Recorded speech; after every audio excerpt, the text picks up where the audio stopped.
राधे राधे आप सभी को। मेरी सुबह की शुरुआत होती है ब्रह्म मुहूर्त सुबह 4 बजे से। सबसे पहले मैंने गुरुदेव भगवान को प्रणाम किया, धरती माता को प्रणाम किया, उसके बाद ठंडे पानी से मुँह धोया। फिर मैंने गर्म पानी किया और उस पानी को पी लिया और उसके बाद मैंने व्यायाम करना शुरू किया। व्यायाम कर रही थी और ये सोच रही थी आज तो थोड़ा लेट ही हो जाएगा।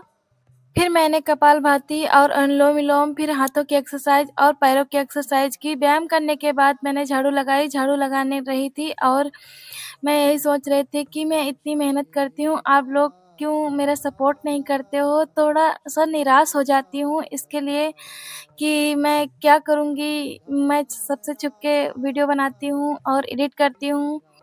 झाड़ू लगाने के बाद मैं तुरंत उस कूड़े को भर लिया और सब्ज़ी काटने लगी क्योंकि सोया मेथी की सब्ज़ी में काटने में टाइम लगता है। सोया मेथी और फिर आलू काट लिया।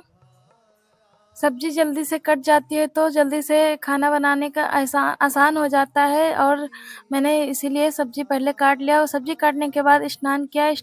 स्नान करने के बाद गुरुदेव भगवान को तिलक किया, कृष्ण भगवान को तिलक किया, शालिग्राम भगवान को, फिर शंकर भगवान की शिवलिंग को तिलक किया, फिर अपने आप को उनकी प्रसादी की लगाई और फिर गेंदा के फूल थोड़े चढ़ाए भगवान श्री कृष्ण को और शंकर भगवान को। फिर समी की पत्ती लाई थी, सब भगवान को दिए और भोग में मैंने अंगूर भी लाया और जल दिया। फिर उसके बाद दिया बाती धूप किया, भगवान की आरती उतारी और धूप दिखाए। उसके बाद मैंने उनसे थोड़ी क्षमा मांगी, उनकी आराधना की, भजन किया। उसके बाद मैंने माता तुलसी माता को जल अर्पित किया और सूर्य भगवान को भी जल अर्पित किया कि देखो कितना उंजेला भी हो गया है। और मैंने फिर फटाक से चूल्हा को साफ किया, उसको मिट्टी से पोत दिया, फिर चूल्हा जलाया।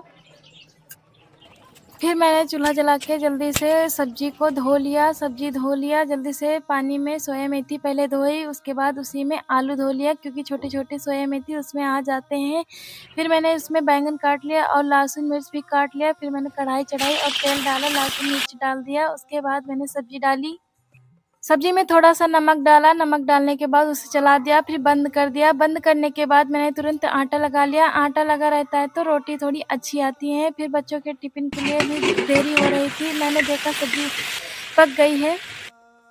फिर मैंने फटाक से तवा चढ़ा दिया। तवा चढ़ाने के बाद पहले गाय को एक रोटी निकाली, उसके बाद पराठा बनाया। बच्चों के लिए सबसे पहले पराठा बना देती हूँ, फिर उसके बाद रोटी सेंक लेती हूँ अपने सबके लिए क्योंकि हम लोग तो पराठा खाते नहीं हैं, ज़्यादा ऑयली हो जाता है।